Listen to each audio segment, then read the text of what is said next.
This week on the Everyman podcast, we have one of our favorite guests returning. He's a gentleman. He's an entrepreneur. He is a handsome devil. He's our friend Josh Faris, Mr. Booty Wipes himself. Josh, what's up, brother? Yeah. What's going on, man? Yeah. Is this video? Oh, yeah. Oh, yeah.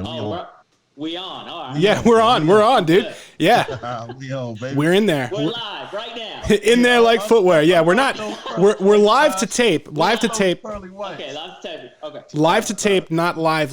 I know it can be because we're always talking live on Twitch here and there, and it's like I get my own dad's texting me like, "Wait, are you guys live? What's going on here? How do I watch this?" So I get it, man. Dude. So last time we talked, a few months ago at this point now, I guess that was probably right around February.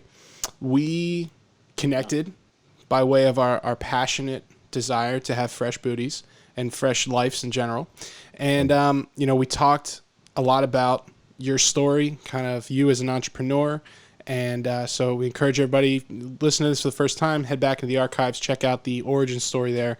But today what I kind of wanted to get into was just, what's happening, man? What's going on with you? Yeah, I mean, everything's good. So I think right when I was talking to you guys a few months ago, we didn't launch the new product yet, right? It was about to launch. That's right. Yeah. So I think right after I spoke to you guys, we launched it. It was going really well.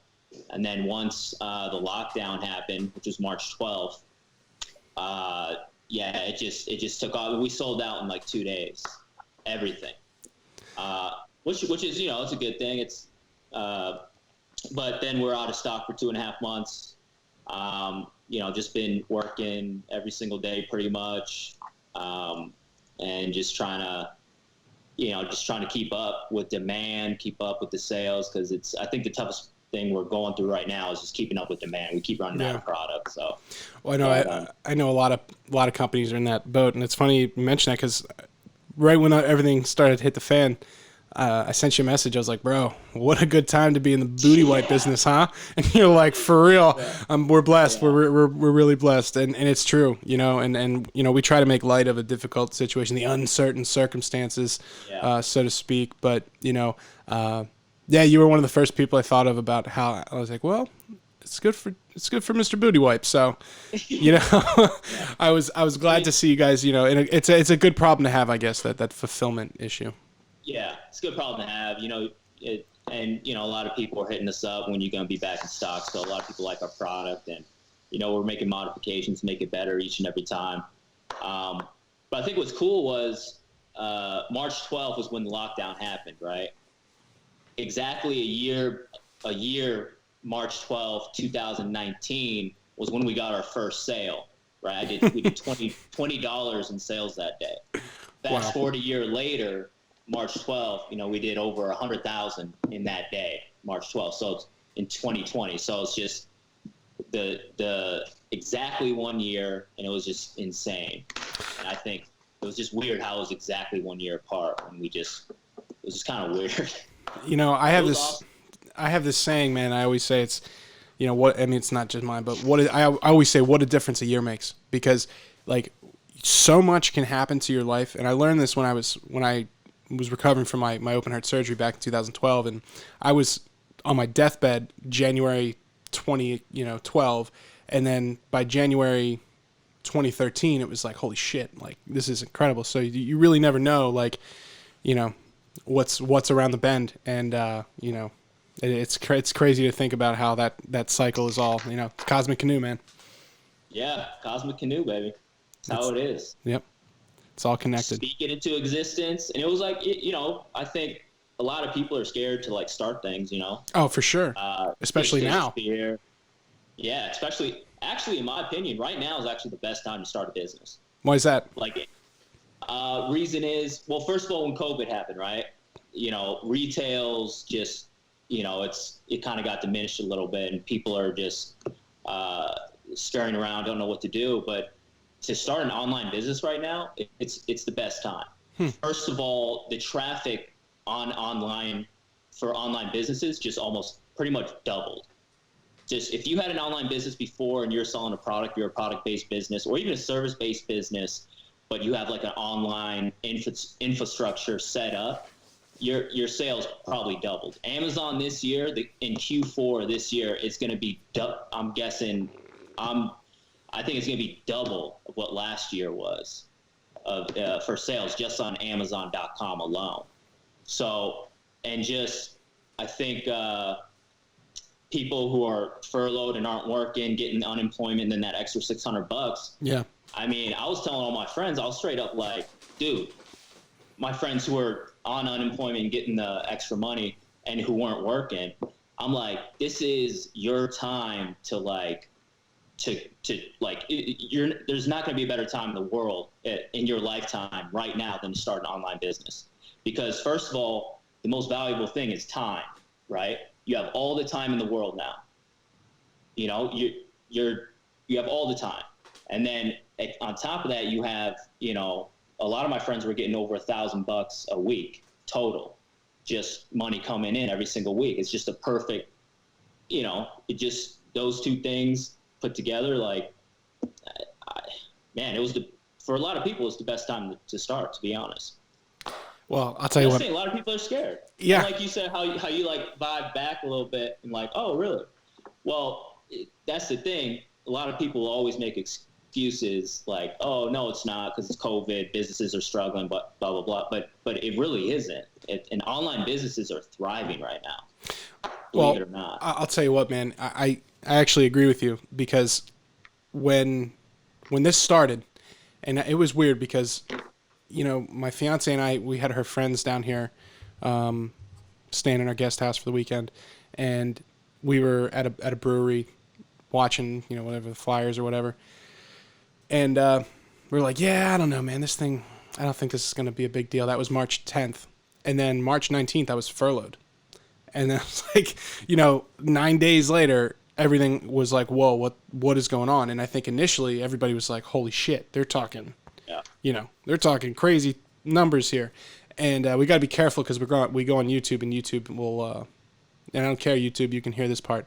They're like taking things down for people that say certain things. So we don't want to refer to it by name, but that's why we do the uncertain circumstance.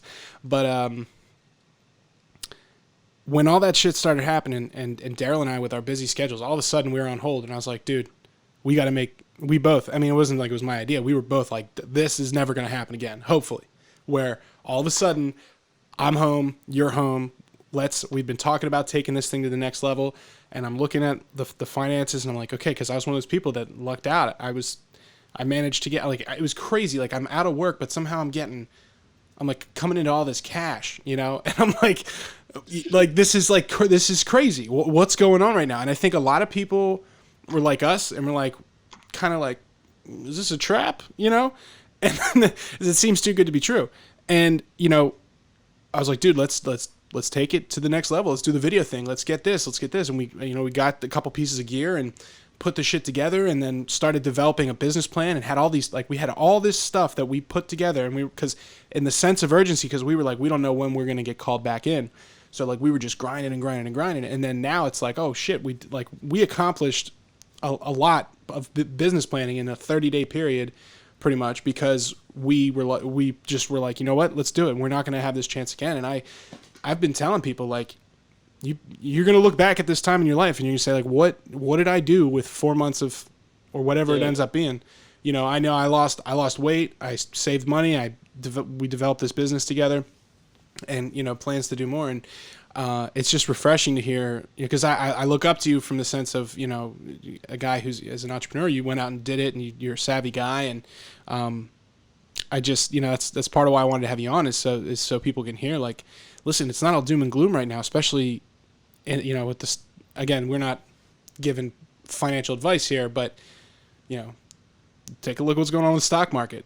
Take a look at what's going on with property investments right now. You know, it's like we're in this weird boom that everybody's saying isn't a boom. Yeah, absolutely. I totally agree with that. And it's like, man, and like I have friends, right, that, you know, they just don't, I don't know, they just don't kind of take advantage of it. I guess I just kind of see it, but I'm just trying to like, I just really want to kind of inspire people, motivate people. Like the other day, I think it was yesterday. I bought this Amazon course for like $1,000, how to sell on Amazon. I just started giving it out for free to people. Like if you guys want it, I'll give it to you guys. Hell yeah. You know what I'm saying? I'm always looking to learn, man. Hell yeah. Because look, like times are going to be tough for a lot of people. I think coming up, and I think one of a super valuable skill right now is just learning how to sell online. Yeah. And I think, if you know how to navigate the online space and do all that, I think it's just such a valuable skill. If you understand Facebook ads, understand digital marketing, understand, just kind of how to flip products. There's a lot of people out there. I almost want to do like something with my girlfriend. She has a lot of clothes, and like kind of do like a thing where maybe I film it where I'm going to take all these clothes and I'm going to try to make $10,000 just flipping it online, just to show people like that it's possible. Take something clothes that you never wear and just flip it online, just make some extra cash, I'm big into sneakers, and like I've always been drawn to sneakers for some reason, even when I was a little kid.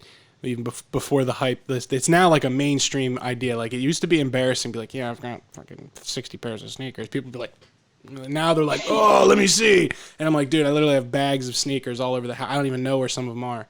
I got them at my parents' house still. It's ridiculous. But I started like when all that resale stuff started going, I bought a pair of Yeezy slides that just didn't fit me. I never wore them.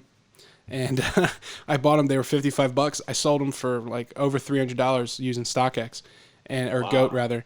And then I'm like thinking like, wait a minute, like that's a business, like you find something you like, and then you find a need based around it, and then you try to fill that need, and if you can make $1 off of it, that's a start, And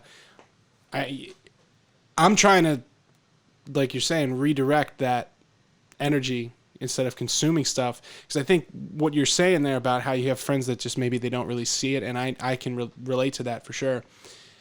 I think there's so much pressure in our mainstream culture right now to consume. There always has been, but it's like at an all-time high now. And it's not only that, it's like consume today and then consume later today. Like, oh, now you need these for the weekend. Like the whole marketing of everything is just, how can I get more of it? And I think that's why people were like, maybe when they got that money, they're like, fuck it, I'm just going to buy sneakers, I'm going to buy video games, I'm going to do this, whatever.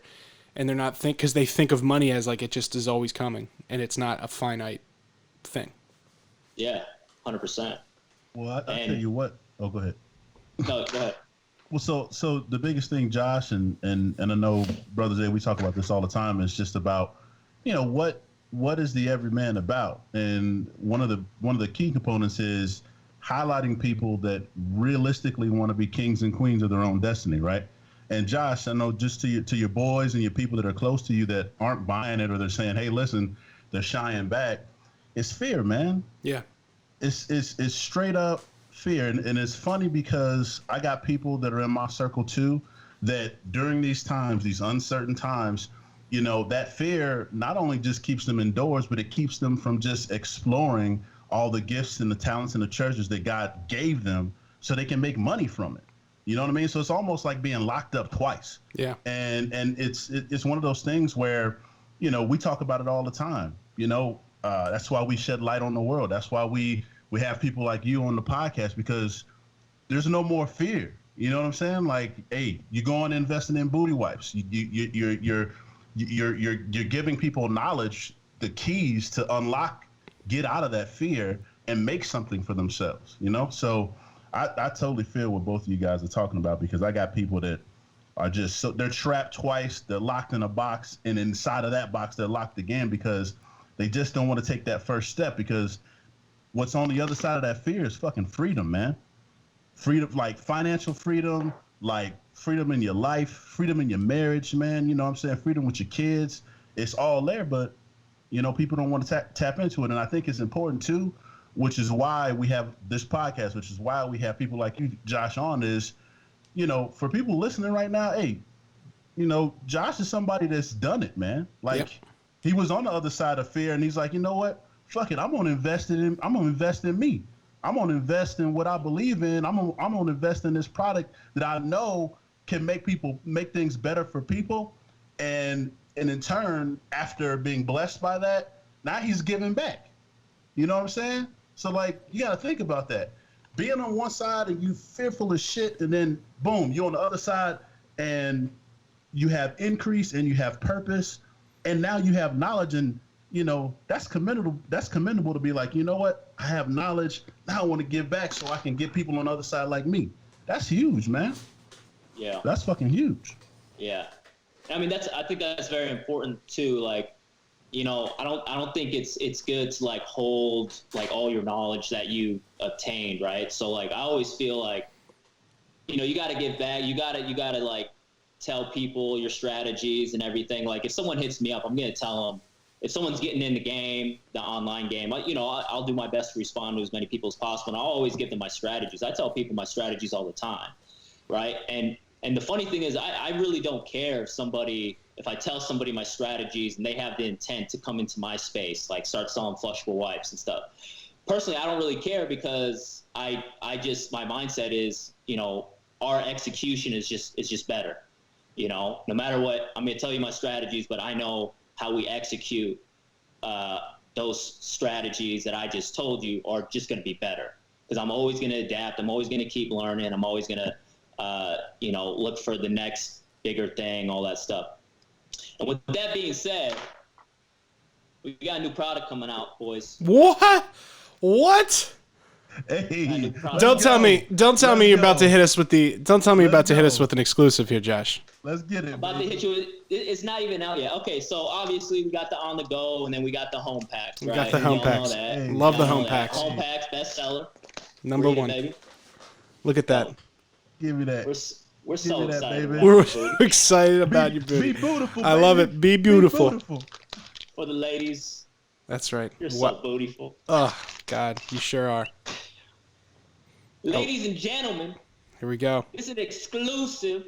It might not be ready to sell until another week or two. It's on the way to the warehouse, but just. Here it is. Oh, what? Dude, okay, listen. Oh, snap. All right. Kid. All right. Oh, snap. Dog. Yo. We don't play games. All right. We're going to need a couple of those. You already know. Yeah. I was just going to say, you already know y'all get some. Oh, I can't wait.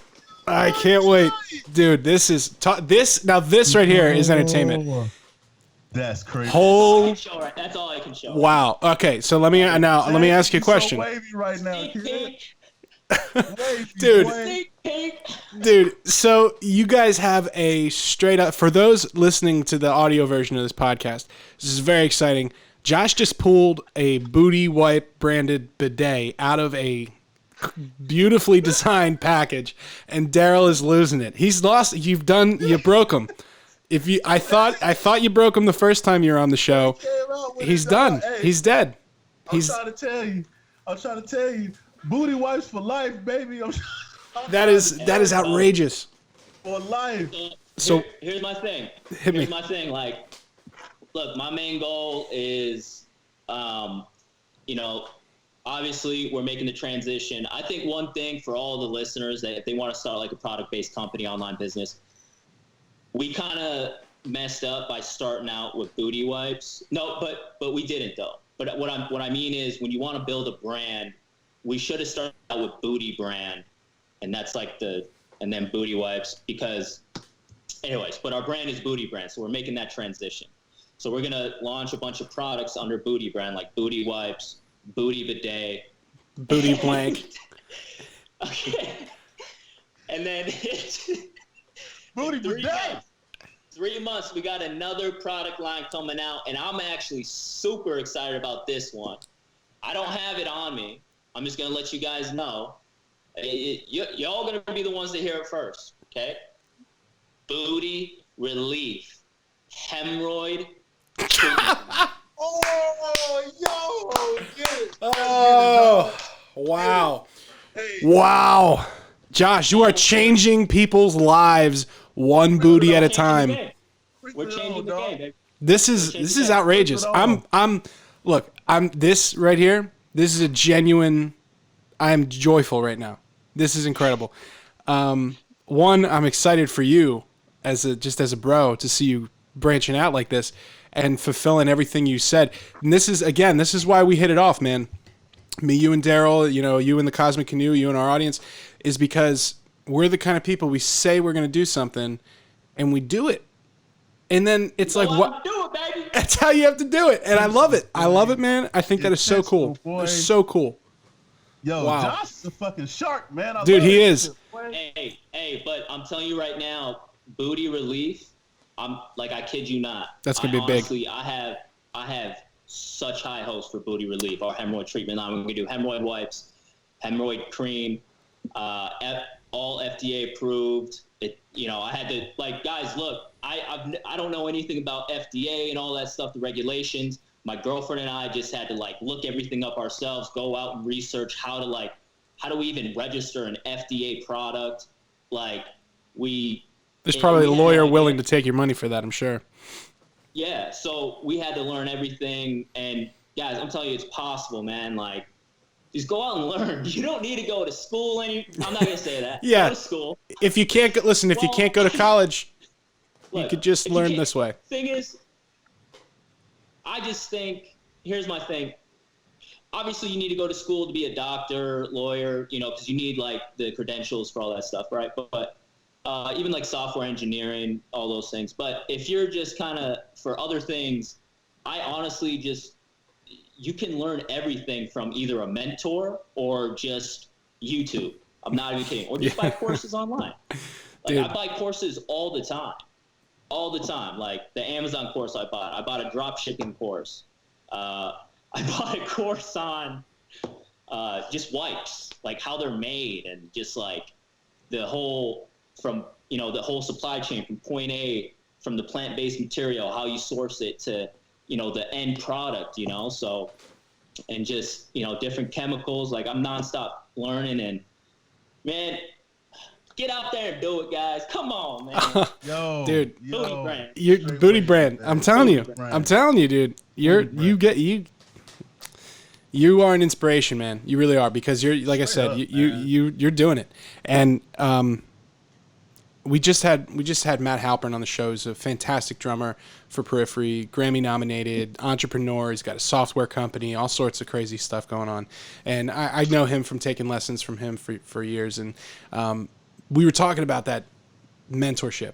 And it's so funny that you brought that up naturally, because one of the things that I've been so passionate about since I understood what was going on around me was that people were, along the way, there's been a lot of really impactful people at different points in my life that have taken me under their wing, and I've learned so much from so many people. But it was more than just a normal relationship. It was with the intention to grow, and I think that is so important for people to have their eyes open to and seek it out, because sometimes you're not looking for it, and someone older than you, wiser than you, could be younger than you, but they just have some knowledge you don't. They may see something in you and try to give that to you. And if you're not receptive to it, if you're not open to it, you'll miss it. And whether it's a formal mentorship or just somebody you learn from, casually, that is so important. And I love that you're talking about that, the self-learning, dude. I said to my fiance when we got this house, how the fuck did people own homes without YouTube? Because I didn't know shit. I still don't know shit, okay?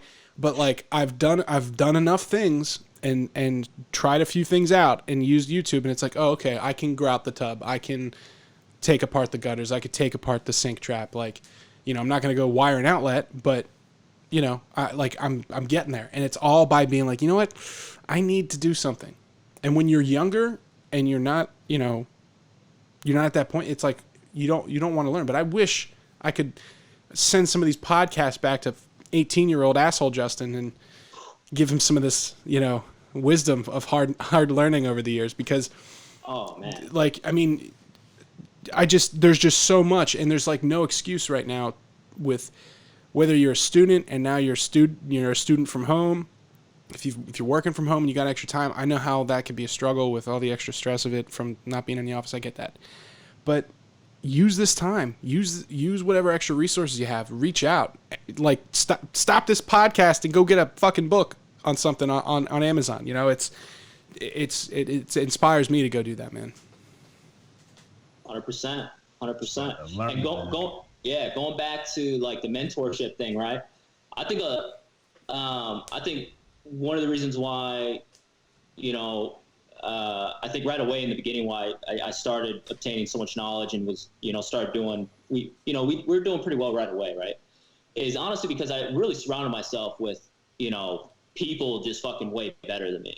You know what I mean? Where I'm like, man, all these guys are entrepreneurs, you know, they're killing it. They're running online businesses. So I like made it a point to, you know, hang out with these guys as much as possible, learn from these guys as much as possible, and just not. And I think a lot of times people, they kind of just, they have the mindset that they just like, they have big egos, right? So they just think they're smarter than people. They just think that, or they think they're just better than people. So people like that, it's kind of like a fixed mindset, right? So it's hard for them to obtain knowledge from other people because just right off the bat, they're not going to respect that person, you know? And I think one of the biggest things is, you know, there's a growth mindset and a fixed mindset. And, you know, if you want to learn, you want to, you know, get to where you want to go, you have to have a growth mindset. If you have a fixed mindset and you think you know it all, then, I mean, you're going to be stuck in the same place. That's all it is. If you just think you know it all, right? I remember I used to work with somebody, I'm not going to say his name, but I mean, he literally told me, he's like, I'm smarter than 85% of the people around me. I'm like, that's the dumbest shit I ever heard in my life. Get the fuck out of here. Right? Like, unless you're in a room of third graders or something. That's what I'm saying. I'm like, why, first of all, why do you even need to think like that? You shouldn't think like that, right? Don't think you're better than other people. Yeah. Like, because if you think like that, you can't learn from other people, right? Because you just have a big ego and it's just like, oh, I know more than this person. What the fuck does he know? You know what I'm saying? So I think when it goes back to mentorship, you know, take everything in, man. Like, just and seek out and try to learn as much as possible. And it's all about mindset, man. All about mindset. It really is, man. One of the biggest things you said on the beginning of this podcast, Josh, and we talk about it all the time, Justin, is you said put it out in the atmosphere. You said put it out in the atmosphere, and you said growth mindset versus fixed mindset. And it just took me back to just training. And I remember I was doing some MMA training back in Chicago. And my wife, I would come home and like my face would be all fucked up. And my wife was like, damn, what happened? Did you get ass beat or something? I was like, yeah, man, Sifu kicked my ass today. You know what I mean? And I remember one time he just dropped me. Like I was trying to guard. He just dropped me. And I said, I can't do this. And then he literally pulled my ass up off the floor. Now at this time, I'm like 360, 370. I'm squatting, lifting, doing whatever. And this little dude just beat my ass, right? And he like looked at me in my face. He said, whether you say you can or you can't, you're right. Now think about that for a second. Yeah. And I'm sitting there and I'm like, fucked up mouth, shit, my eyes all, you know what I mean? And he's like, well, he said, whether you say you can or you can't, you're right. That's the difference, man. Josh, you say can all the time. You say can to booty relief. You say can to booty bidet. You say can to booty wipes. And the shit is in reality now. Booty. You know what I'm saying? You put that shit out in the atmosphere because you said, I can do that shit. And now you doing that shit. You feel me? You know what I'm saying? Hey, Brother Jay, we said can to, you know, Everyman podcast. This shit was upstairs in your room, man. This is in your game room. We was like, yo, let's do this shit. Let's do it. Here we are. You know what I'm saying? So when you say you can do some shit and you believe it and you keep, like you said, Josh, putting that shit out in the atmosphere, Hey, I'm telling you, next time we come on the podcast and we have you on, you're gonna be in a big ass fucking mansion talking about some new booty shit that we're gonna be losing our mind on. You know what I'm saying? You're gonna be the guy that actually invents vaporize. That's gonna be you. What I mean? No, but I'm serious though, because it's real though. But like Josh puts word to action though, and it's all predicated upon knowledge. That like I want people to understand this when they listen. When he say, "Hey, listen, learn, continue learning, have a growth mindset, not a fixed one." You know, I'm telling you, say can, fuck can, because you can do that shit. You know what I'm saying? That's what I mean. It's about knowledge, though. You know what I mean? And the more you think, like, I'm not an expert in FDA stuff either, but I know this. Your product is fucking awesome. I know gastrointestinal problems are going up in the fucking like U.S. like ain't nobody's business. And you know what? Booty relief for this bitch. So that's what I'm saying. Like, this is what I mean. You're bringing America together, man. You know what I'm saying? Like, we all got butts. Like, here's the thing. Like, we laugh about it, we joke about it because it's funny, but at the same time, this is real shit. Like, you talking to somebody who had a perianal abscess. Jay, you know this. I almost died. You feel me? You know what I'm saying? I didn't know if it was the difference between hemorrhoids or what I found out, which was I had an abscess that was poisoning my body and my heart failed 3 times. You know what I mean? So like, I'm here because 1, God, and 2, you know what I'm saying? I was surrounded by a group of doctors that are like, yo, we got to cut the shit out of you, otherwise you're gonna die. And then even then, you might not be out of the clear because you got 5 different types of poison coursing through your system. We got to find medication and antibodies for that. Here we go. So what you doing right now? Yo, this we say be beautiful and change the world and bringing people together. No, man, this is based on knowledge. This is gonna help people, man. Hell yeah. And that's what I love about it. And the fact that you saying, I got all this knowledge and I want to give it back for free. That's crazy. Come on, man, stop. You're a real dude, man. You're a genuine guy. Feel me? Doing it. We gotta inspire people, baby. We have to. Get out there. That's right. Booty. Yeah, dude, and Go do it, boy. I'm about to run through a brick wall right now. Go do it, baby. I love it, man. And you're so right. We've had so many people on the show, and it's like that's why we do this is because Daryl and I are living this way, and we said, you know what?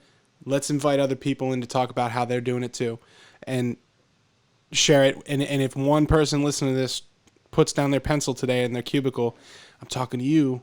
Although you're probably not in a cubicle because you're working from home. But imagine you were in your cubicle right now listening to this podcast like I used to. And you're like, you know what? Fuck this shit. I'm starting a bird watching business or whatever. Or making craft bouquets. I don't know. But whatever it is, it's time to start. All of us. Myself, Josh, Daryl, everybody. We're all doing it. You should do it too. There's plenty of room for everybody on here, right? Anybody can start a business. Anybody can start something and be passionate about it. You just got to do it. %, man. That's it. That's it right there. Whoa, Daryl, say that one more time. It was whether you say, my seafood told me, whether you say you can or you can't, you're right. Mindset, man. Whether you say you can or you can't, you're right. Think about it. Fast forward 8 years. You feel me? Like, hey, real talk. Josh is going to be unleashing that quote on some throng of adoring fans in a couple years. I'm trying to tell you. I'll reference Dale. Though. I'll be like, yeah, my boy said this quote right here. Yeah, this is some real shit right here for you. Hey, I'm gonna be the dude in your new video, Josh. I'm gonna do the new video. You want it? I told you this was happening, dog.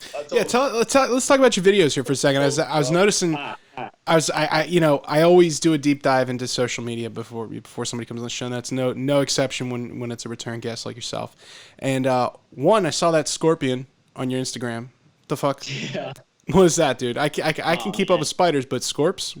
Is that a regular occurrence out there? Yeah. Well, we've been getting a lot lately. That was like the 4th one in 2 weeks. Are they yellow?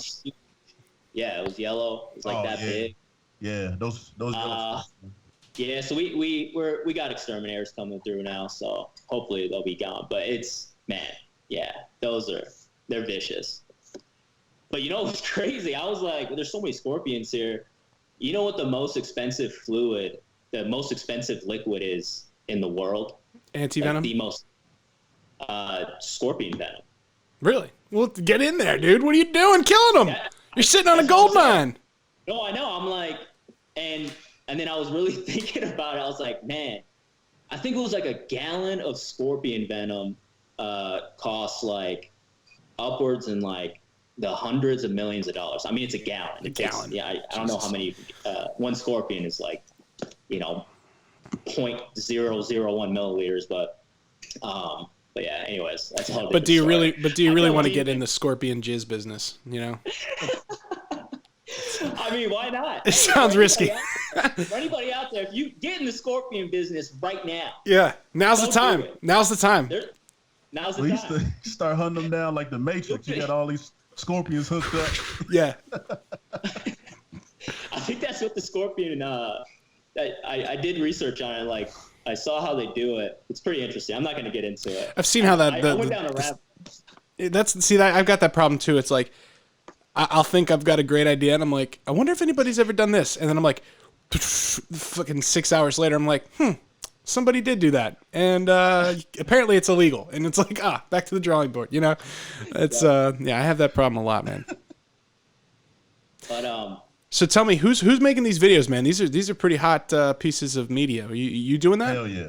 Fire. Yeah. So we're always going to keep the marketing in-house, the content creating in-house. Like I'm never going to outsource that because I want to have total control of our marketing and how we build the brand. Because I have like a 5-year plan in my head. It's not written down anywhere. It's just my head. And I just want, I just want to make sure, I want to control the marketing and how we build the brand. So we do all the videos. So and they're not hard videos to do. Yeah, are you shooting those yourself? Yeah. What are you using? We shoot on iPhone. No shit, man. Really? Yeah. Well, yeah. So a lot of using a gimbal. Yeah. So we'll do an iPhone, and I have this gimbal. It's like a pocket gimbal. This thing's only $300. So this connects to your phone like that, and this is just for smooth shots. But if I'm just doing a steady shot, usually I'll just, we'll just do that. I mean, these days, because for any future digital marketers out there, these days, everything is going to be on the, I'm not going to say everything's going to be on the phone, but, it keeps rising, people making purchases on their phone. And when they see a Facebook ad, it usually people are going to see it on their phone. More people are going to start using their phones, and phones make purchases from their phones, whereas the computer. So you don't need like super expensive equipment anymore, which is pretty spectacular. You can make an amazing ad just with your iPhone, and a lot of people don't really think like that yet. But you don't need expensive equipment. I mean, it does look better. Trust me. Like, I have a camera, I have a DSLR that I'll take photos of sometimes and get better shots if I feel like we need them. But hold on, I'm just trying to call me. But these days we just use our phone, and I got one of our extra bedrooms we turned into a studio.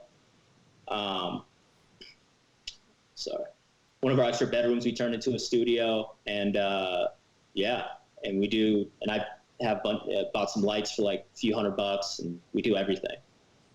And then like the music video, for the music video, I had to get some people together, get a Lambo. But for the booty bidet video, yeah, I'm curious how you can do the booty bidet video. That sounds hot, dude. Yeah. So, whose butt you gonna squirt? Whose booty's getting squirted? I want to know. Okay, I'll say this: it's gonna be controversial. It's gonna be a controversial video, because we're doing a parody to somebody's song.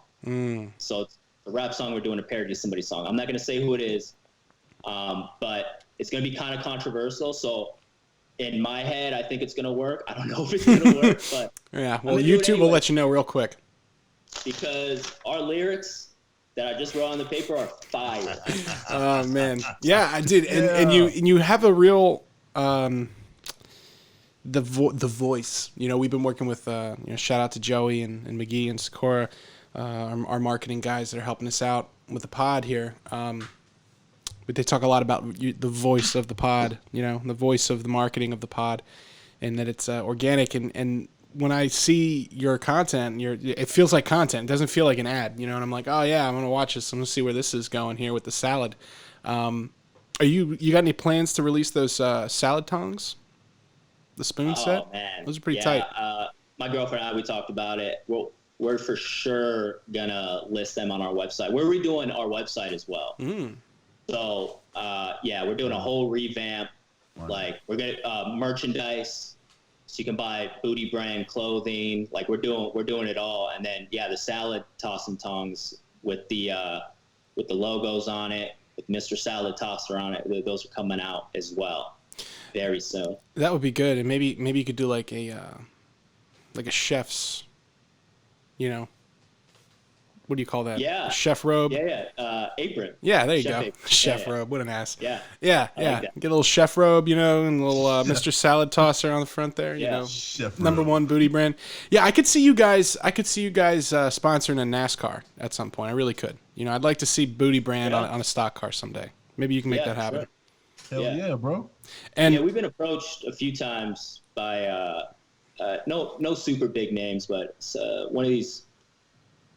I feel bad that I don't remember his name.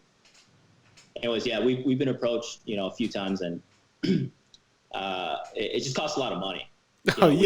I'm sure. So it's probably insane. To get your logo blasted on a NASCAR. Yeah, 200 miles an hour for 4 hours on the track. Yeah, that's pretty tight.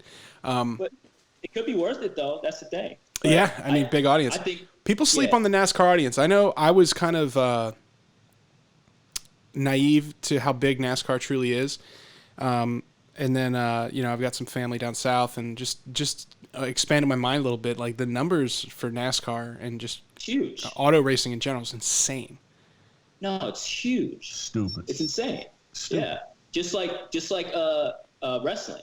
Yeah, I know. Wrestling is huge. And I looked at the numbers. Yeah. What was it? What site was it?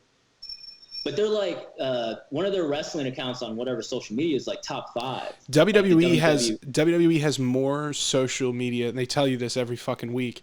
They have more social media followers combined than the NBA, Major League Baseball, and NHL combined. Like if you took all 3 of those sports and combined them, there's less of that.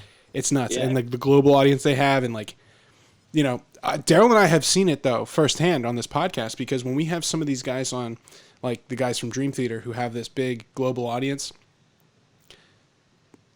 the what our numbers look like internationally go bananas, and like we'll be and then all of a sudden we've got subscribers in Finland and India. We've got a ton of listeners in India just from shout out to our Indian Everymen and Everywomen out there. Speaking of the subject. Shout out, we got people in Pakistan, Iran, like Russia, like just all over, because people, they pick up on it somewhere along the line, and it's because of all these things. And then you start to realize, like, damn, American culture really does go far. It's kind of trippy when you think about it. Oh yeah, absolutely. It's insane. So I'm not over here listening to Indian podcasts. How big WWE was. Yeah. I was shocked when I saw the numbers, when I was like, because I was breaking down like the analytics of it, and it was insane. Well, I'll tell you what, I was just blown away. I went to WrestleMania in Dallas in 2016 with my buddy, and they had 250,000 people showed up for that weekend. And at one point on that Saturday, we were like standing outside the convention center, and I'm looking around at all the merch lines, and then like the families, and I'm just like estimating in my head how much merch money is going around. Like just in the line, I'm like, okay, there's 50 people in line, and here's the price of this stuff. And then I quickly glazed over, and then I was like, I pulled out my E-Trade app, and like the WWE stock price at the time was like $26. I was like, you know what? Instead of buying a whole bunch of WWE shit here, I'm just gonna buy some stock real quick. And I put a couple bucks in, and then later that year they signed this $5 billion deal with Fox for television rights. And then the stock, I ended up selling the stock when it was like $142. I got in at like 25, 26, something like that. Made a couple $100. And I was like, because I looked around and I was like, holy shit, look at all these people buying stuff. This money's got to go somewhere. And thank you, WWE fans and myself. What year was that? That was 2016. And then I think right now it's around 82. It's come back down. But WWE's and the other thing into the business, I've always been very fascinated by that whole business model, because it's like, imagine the NFL, except after every game, every player drives themselves home in a rental car that they pay for, to go to a hotel that they pay for, then go to the next town and the next town, the next town, 295 days a year. And they're independent contractors. It's like the craziest. You have to be a truly passionate and kind of crazy person to do that. And it's like all of the mechanisms of professional sport, high-end Hollywood entertainment, but then it's like also kind of carny. It's so crazy. Yeah. But they're like really good at branding the individuals. Like each person is like an amazing brand. You know what I mean? Like, well, think about it. Hulk Hogan, like just the guys that Vince McMahon has created. Hulk Hogan. Yeah. Stone Cold. The Rock. And now John Cena is like pretty much a A-list Hollywood guy. And Chris Jericho, you know, like he's like a mainstream author, and like I can't think of, I don't know, I can't think of anybody else in like the modern history of the United States other than Vince McMahon that's done that, where he's started something, created these characters that ended up becoming entertainment tentpoles. And not even just that, but think about the political thing, you know? I mean, our current president is in the WWE Hall of Fame. He was you know, it's insane. And then you're talking like, oh, possibly President Dwayne Johnson in a couple years. Who knows? Well, dude, think about the cross-platforming. Like, Jay, I'm sitting up here addicted to this King of Fighters All-Star game. Yep. And they have collaboration fighters that are all WWE members. Yep. Never been in King of Fighters. King of Fighters has been since we have, like, Sega Genesis. And, like, now you got The Undertaker, and you got Stone Cold, and you got The Rock, and, like, I'm beating people online with these characters. They ain't even part of the game, but wrestling is that big. Crazy. It's that big that they're in the game. You know what I'm saying? Yeah. It's trippy. And all from this, like, weird... And it's funny, like, around, like, my age, like, everybody you talk to, it's like, hey, man, did you watch wrestling growing up? And, like, everybody's like, oh, yeah, I love this guy, so-and-so. And then at some point, everybody kind of falls away from it. And then they come, like, now they get sucked back in when their kids start watching it. Now, like, my nieces, they're 9, the twins, and they watch it, and they're talking to me about it, and they talk, you know. So it's like they've created something that creates more fans by its nature, because it's like this long-form storytelling from, you know, when the character comes out to when the character leaves and goes and does Hollywood. Now it's like self-propelling future stars. Like I think any sports league or any film, like it's what Disney's tried to do with all their things, but eventually they run out of steam. But Vince somehow just doesn't, and he's going to go forever, it seems like. Yeah. I love that about WWE.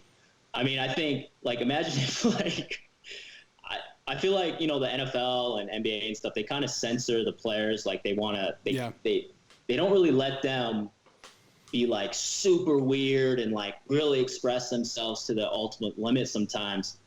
And honestly, I think, like, if they, you know, let the players kind of just, like, be free and do whatever they wanted without any repercussions almost, there'd be, like, I think there'd be a lot more popularity. Yeah. But anyways, I think you have to censor some stuff. Well, I think you would still have guys that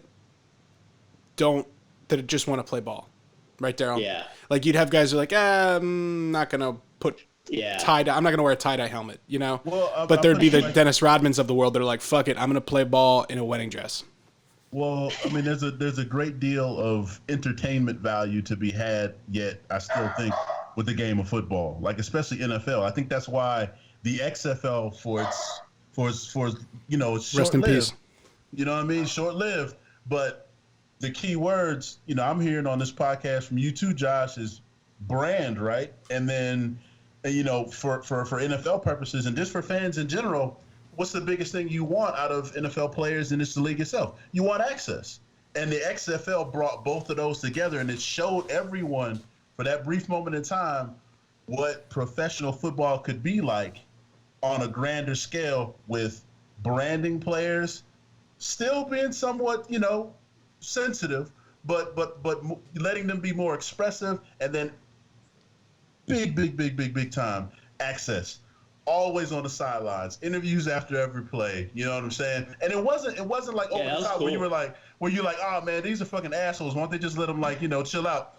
But like, because here's the thing: once you get done doing that shit, you looking for the camera anyway. So like, yeah, you know, I thought it was awesome, and I thought it was like, you know, hey, look, I work for the NFL. You know what I mean? I think it's awesome. I think that's great too. But at the same time, there's some things that did in the XFL. I was like, man, like if we did that. That'd be wavy, man. For real. Are you guys thinking about doing interviews like on the field after somebody scores a touchdown? Because I thought that was awesome. I was like, man, this dude just scored a touchdown. He's like, you know, on TV now doing an interview. I'll be shocked if that doesn't happen this year. I tell you what, if it's one thing I know, just kind of like Belichick, man. You know, we survey in the field. You see what people are doing. They gonna implement it some kind of way. You know what I mean? They're going to implement it some kind of way. Have to wait and see. You got that insider information? I mean, I can't tell you. What you holding back? I can't tell you it's insider information. I can neither confirm nor deny that would happen this upcoming season, but I will tell you this. It's got to get implemented some kind of way. It has to. And you know, there was some. We were covering the XFL officially. We had press passes, and I went to the first. Daryl couldn't make it; he was traveling, I think, or something like that. He was out of town, and me and my buddy Joe went to the Meadowlands in that first game, and we're sitting in the press box, and I swear, like, we were on the front, we were on the field. Shane McMahon is there. I'm like losing my shit. This is incredible. And I looked over at Joe and I said, "Listen, man, if anything crazy happens, at least we know we can say we were at the XFL's first game." And like, it was like, so like, I would have never known that, like, wow, this is going to get so hot and I'm going to love this thing so much. And then it's going to die just like it did last time I loved this thing. Damn. And like, it was so weird. But anyway, there was a moment like week 2 where somebody on the punt coverage just fucked up. And Pat McAfee, who, again, my opinion only, I think he is like the best broadcaster for, like, he could take, like, kind of like the way Tony Romo's doing it. Pat McAfee is taking sports broadcasting into the future that some places are just not, they don't see it yet. Excuse me. And he's on the sideline with a microphone, and he's a punter, and he's saying to this guy, "Okay, yeah, so you blew the coverage there. What happened?" And the guy just like looked at him and was like, "Man, I fucking, you know, I went out of bounds." And he's like, "You did, okay." And it was just like this raw emotion of like a professional athlete who's the highest level competitor that there is, frustrated with himself that he fucked up. He knows he did. We know he did. The guy interviewing him knows he did. And we all got to see that real shit. And that was the stuff that kept me Saturdays glued to the XFL, because I was like, what are these people going to say next? What are they going to do?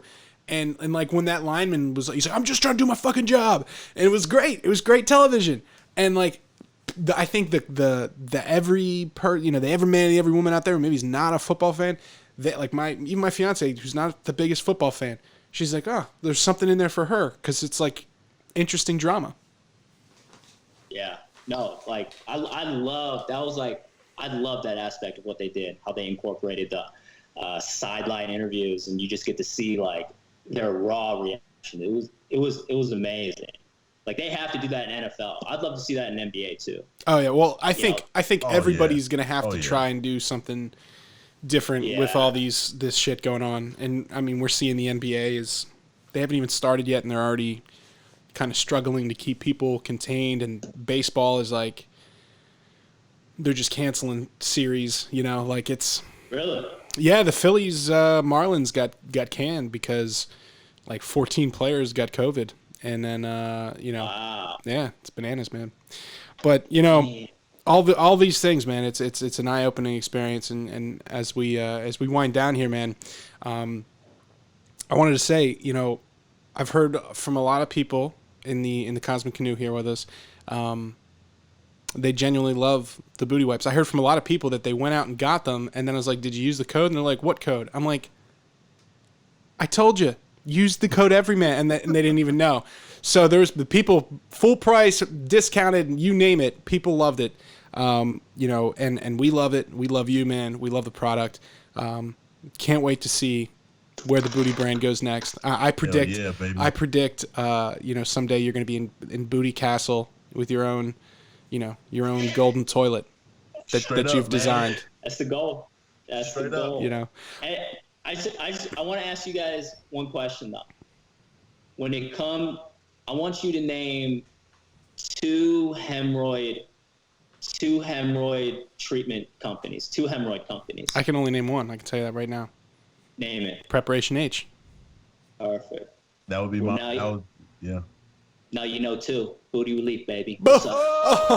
Yeah, Ooh, dude. That's the thing. It's like hemorrhoids is like, it's boring. You know what I mean? Like, it's a boring category. So was flushable wipes. It's boring.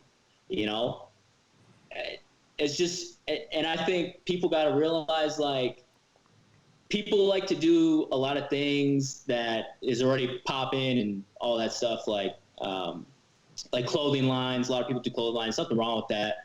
And just things that are already really saturated, right? But what I tend to see is I like attacking markets that are boring. You know what I mean? Like really boring markets that I can add our pizzazz and our marketing and our style to. I think that's something that people, if you want to start like a product-based business, like, don't kind of follow the trends and stuff. Just like, look for things where you can add your value and your strengths. Like I've always thought myself a marketing guy and kind of really creative. And, in high school, I did a lot of film stuff. So I knew that was kind of like our in, and I like to really do crazy marketing and crazy things like that. So I knew we had a shot in these, like with the Booty brand and stuff, to add our pizzazz to it. So that's just something I want to tell the viewers. Well, brother, you're doing it, man. You're doing it. You're walking the walk. You're talking the talk. And, what's the best place now that we've been talking about how awesome the Booty wipes are? We live them, we use them. I tell you what, I still have some of the portables. I keep them in my work bag. I keep them in my desk at work. I keep them in my go bag. And when all the shit hit the fan, pun intended, guess what one of the first things I threw in our ready bag was? Booty wipe home pack. I said, listen, if we got to hit the road, baby, I got to stay fresh, okay? Let's put a woman's one in there too. So, I mean, listen, from me, from your boy, Brother Jay in DC here, the Booty wipe's where it's at. There's no other wipe that touches this booty. So, what's the best way to support the Booty brand, and how can our listeners get in on the action now that you guys are back in stock? Amazon.com. Click Booty Wipes. Go to our Instagram, booty_wipes. You can go to our website, bootywipes.com. When is this going to air? Probably 2 weeks. Oh, perfect. Okay, yeah, that's perfect. Okay, so what I'll do is I think we're doing a 15%. I'm going to up that up to a 20% discount for your viewers. Wow, 20%. Don't miss out. 20%, all of our products. Once Booty Bidet comes out, you'll be able to get 20% off that. Wow. Yep. That's awesome. I'll be sending you guys some. Thank you, brother. Can't wait. Yeah, we'll do an in-depth video review. We'll do like a post. Yo, we gotta do that though. For real. I think we should do a booty bidet unboxing, and then we'll do a reaction. Okay. We'll do our fresh reactions. We'll put a nice video together. It'll be great for the Twitch. Yo, Josh, man, we don't need to talk about, like, I know last time you was on the pod, I got a little crazy with it, but there's so much you can use the Booty wipes for, man. Like, there's some spots, dog, that ain't just about the booty that you can head to toe. You feel me? Head to toe. I'm saying. And every bit in between. Yeah, you got the undercarriage, you got the sweet meat. You know what You ever I'm see? saying? You ever guys? And let me leave our audience with a visual. Let me leave our audience with a visual You know here. what I mean? You ever see The Big Lebowski, Josh? Yeah. You know the Jesus, John Turturro's character when he's polishing the bowling ball in the purple rag. And he's like, yeah. I'm telling you, put a couple of those booty wipes together, absolutely. just give it a good run. Okay, Yo, Absolutely. it'll change your life. It'll change lift your the life. hood, bro. Lift the hood, man. You can get it with the booty wipes. I'm telling you. Get that man. trunk out of the way and just get in there. Do what you got to do. Oh Serious. man, Hey, big boys know we got shit. So I'm saying, like, Yeah. we know. the crevasses in the folds. Josh, as always, my brother, it's been a pleasure, man. Thank you for hanging. Thank you for sharing your knowledge with our audience, man. And stay bootyful, brother. Stay beautiful. Be great, people. Be great. I love you. Be great. Yeah. Go out there, do it, baby. That's right.